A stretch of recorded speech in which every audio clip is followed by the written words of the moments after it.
the number 14. Yeah, just a second start now through to Barbarouses. Costa's one-on-one. Costa Barbarouses opens the scoring in Wellington. Lucky. He said during the week that he hadn't found his stride last year. It is Zavada against Curto. Welcome back, Oscar. Brings proceedings to a close. The final destination of the Premier's plate won't be known until Wednesday. Wellington Phoenix have done all they can, and now for one night only, Yellow Fever will don the red of Adelaide and urge them. Yeah, so it's time I did this video. Look, and I guess following the result in the Central Coast Mariners Adelaide game, which was played on Wednesday night, look, Australia-New Zealand time. That game, of course, had to be postponed due to travel issues with the Mariners traveling back and forth between Dubai and Australia to play the AFC Cup game. As a result of them winning the Central Coast Mariners have won their first Premier's title. That's minor league. That's the winning the league title. The regular season title, if you didn't know. And finally that was their first title in 12 years. Of course, the Mariners are the reigning A-League champions because they did win the grand final last season. So well done to them. And of course that means, Wellington will have to settle for second, which, I guess, looking back at it now, I think it really needs to be celebrated rather than, obviously it would have been nice to have a trophy in the empty cabinet that the Phoenix have right now, but that's okay. Look, it's very hard to you don't often always win trophies, and I'm sure and I think going look, as I will talk about in this video, I think that time will come that the Knicks will finally get some silverware in the trophy cabinet. Because look, I think it's been a really tremendous season, and I guess just wanting to talk about that and what the future holds. So Knicks finished second with their and it is undoubtedly easily their best league position in their history. Of course, they were founded in 2007. Their best finish, I believe, was fourth back in the 09-10 season when they had Ricky Herbert. And they, of course, subsequently went on. They were just one game away from making the A-League Grand Final. They finished with 53 points. Hard to compare, really, because, of course, the A-League's expanded a lot. They played more games, etc. The format's changed, but certainly, just face value alone, it is the most number of points in a season that the Wellington Phoenix have ever won. 15 wins, 8 draws, 4 losses. An incredible season. And I think one would like to think, and I think it's not out of baseless optimism, but I think there is lots of reasons for Knicks, long-suffering Knicks fans who have had to, go through seeing the club, obviously being a New Zealand club in an Australian competition, it's always been rife with, critics, people saying, well, do we deserve to be there? Of course, there's been financial issues. You had the original Teresa Picios, who, is a hero even, is still regarded as a hero for, being able to keep professional football in New Zealand by, deciding to take over that franchise from the failed New Zealand Knights franchise in Auckland, bring it to Wellington, start the Phoenix, and hence why you have the name the Phoenix, because Phoenix rising from the ashes, and get this team underway. They got success in 09-10, as I talked about, but then he had that issue with bankruptcy. He went bankrupt. I think basically had some issues with his other businesses, had to sell the club. Went to the Wellington Consortium. We've actually owned the club amazingly for about, has it now been, definitely 10 years, more than 10 years now, with David Dome in charge and all that. They, of course, own they now own the Hurricanes. They own the Pulse? I think, so, and of course they've had the issues with, when of course the A-League was run by the Football Federation of Australia. they were struggling to get their license renewed. I mean, ultimately they got an extension of 1 year, but there were question marks about it. And then of course, now the A League is run by the APFL, and Wellington Phoenix's his futures secure for the foreseeable future. So, but yeah, look, there's been a lot of controversy, which I won't go. But look, I think the other thing, of course, New Zealand football. New Zealand is a small country itself, and football is not the number one sport. You're fighting with rugby, and Wellington's not even the biggest city. It's it's the third largest city in New Zealand. So again, fighting for players. But look, I think the Knicks have really got themselves set up. In the last couple of seasons, we've had a stability that I think, probably one of the most stable periods since I know first you had it started with Mark Rudan, of course, and then Ufuk Talai. And now, of course, Giancarlo Italiano. Now, briefly, of course, not a lot of people outside Wellington knew who Giancarlo Italiano was. To be honest, most Knicks fans might not even been familiar with Chiefy. Of course, he's born January 31st, 1983, 41 years old, from Australia. He was brought along by Ufuk Talai's assistant, Australian/Italian. This is actually his first senior job. Of course, he's been like the analyst. He's been youth coach at Sydney, becoming the assistant manager in 2019. And this is his first coaching job. And yeah, look, it has to be said.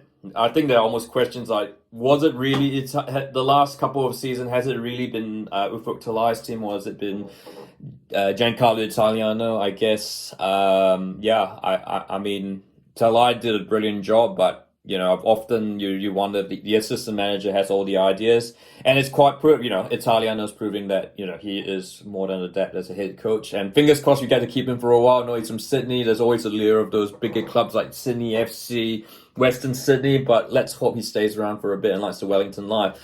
But certainly, under him, the Knicks, there's quite clearly a style that he wants to play. If I was to put it in very simplistic terms, and not so accurate terms, to be honest, I'd say watching the Knicks this season, it's kind of like watching you can see the similarities between the Knicks and Arsenal and Man City. I think the Knicks have the Knicks have never felt more solid and steady at the back. Of course, they have that 4-2-3-1 system that they've got, and it's they've got Alex Paulson, who the New Zealander. I think he's gonna be an absolute star, and it'll be a challenge for the Knicks to keep him, because he's absolutely talented. At the age of 21, he's to show how good he is. And then look, I've got Sermon, Wooten, Sutton. I mean, Kelly Hill's done okay. Yeah, I mean, still a bit of development. Tim Payne, that backline's worked really well, which is funny how it's not really reflected in the XG, or maybe I get it's which I'll talk about a bit more. XG goals conceded.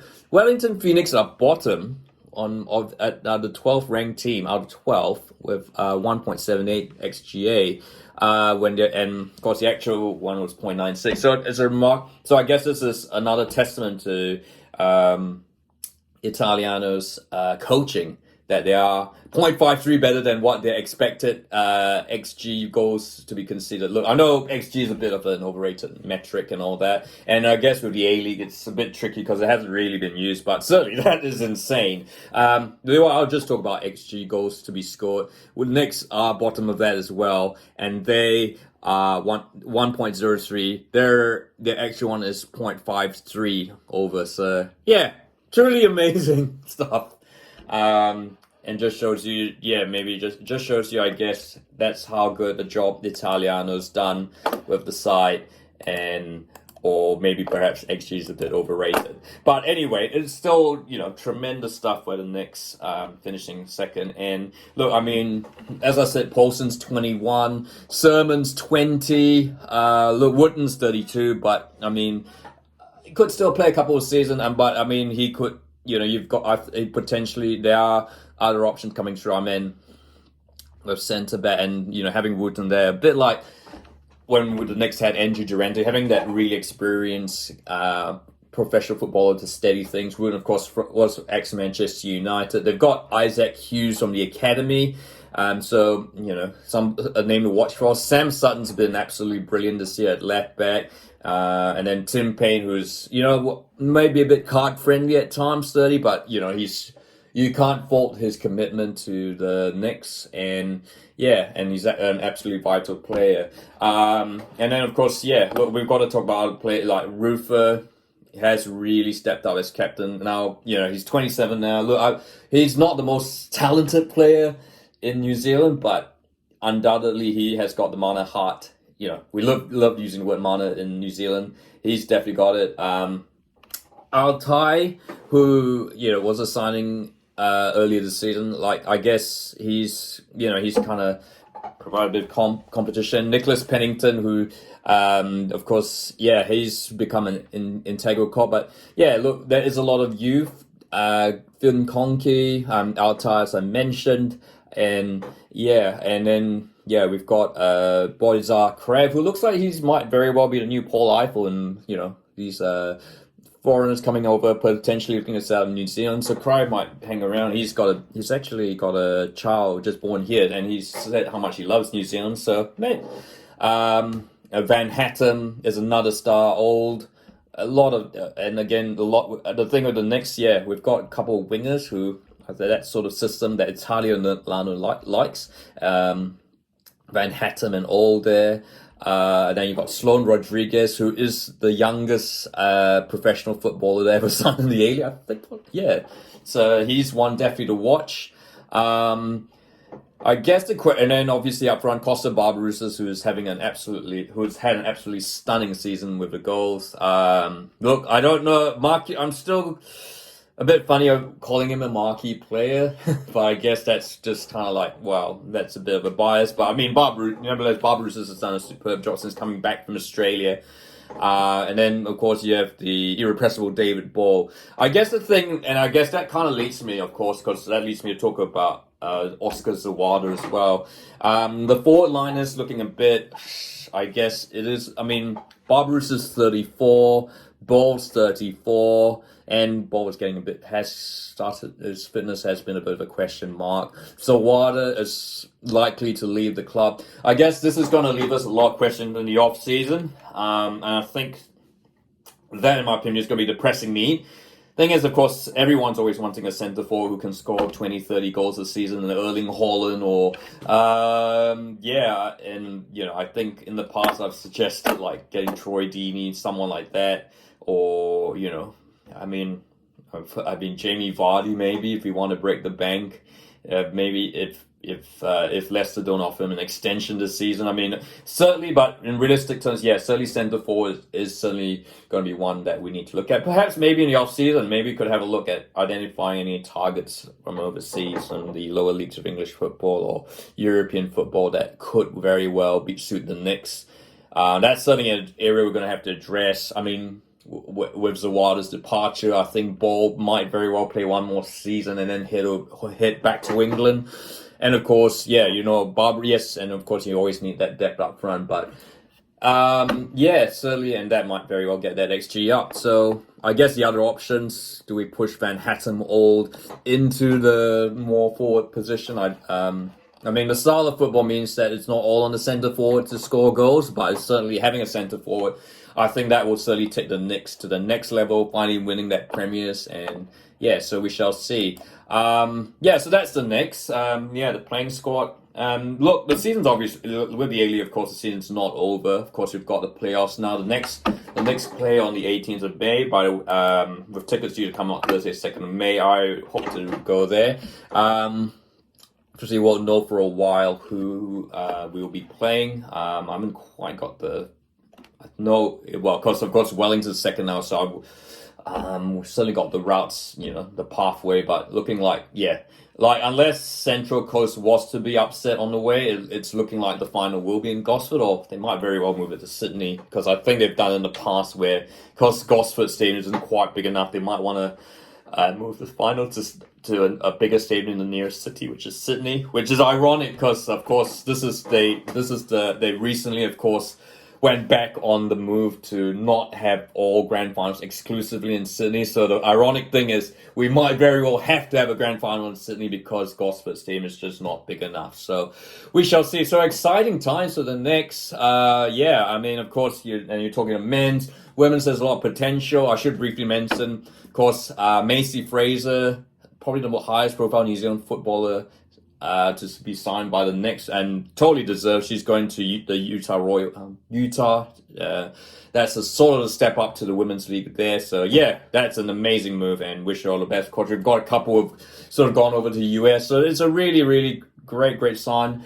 Of course, there's a lot of academies around Wellington. I think that's one, I think it's a testament to the academy, the amount of the clubs in the Wellington area, in the central North Island, that I think even when the Auckland club gets up and running, I think there are still going to be a lot of talent, because they might not necessarily want to go to Auckland. I think Auckland's already, there's 1 million people there. I think they should be enough to serve. But in Wellington, of course, you've got not just the clubs. You've got Oli Madrid. Oli football. Sorry, I was thinking of the old NZFC team.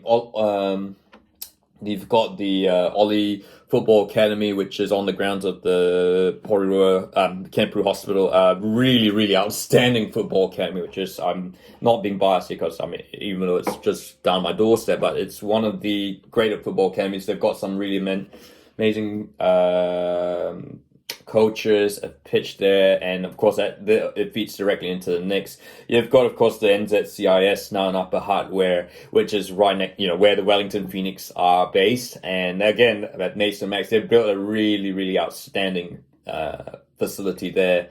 And that's been great, not just for the Knicks, but also the Hurricanes, Wellington Rugby, and all that. So so Wellington, you have to say, is really leading the way in terms of sport. Outside Auckland, Auckland's had the Millennium Institute in Albany for years, but of course that's not going to be tied up with the Auckland club, elite club. So look, it is tremendous times to be a Knicks fan, and I think so. Look, we might not be the premiers for 2023-24, but I think we will be. Maybe not next season, maybe the following season. I think, the fact is that, no one expected us to be as far. The XG was saying that we shouldn't even be anywhere near the top 6, let alone finish second. So what a truly remarkable time to be a Knicks fan. And hopefully maybe we might be, there's still hope that we could get the grand final. It's a shame that we can't play in any of the AFC competitions. I think that should really change. I think that's a bit of a joke. I think that should change given that we are, given the situation of the A-League. But that's a video I've already done. So what are your thoughts on the Knicks? Is the future looking bright? What else are you looking for? What do we need to address in the off-season? Of course, the next season still continues for a couple weeks left. So we shall see. Look, what are your thoughts? I'd like to hear your thoughts. If you like this video, feel like, and don't forget to subscribe.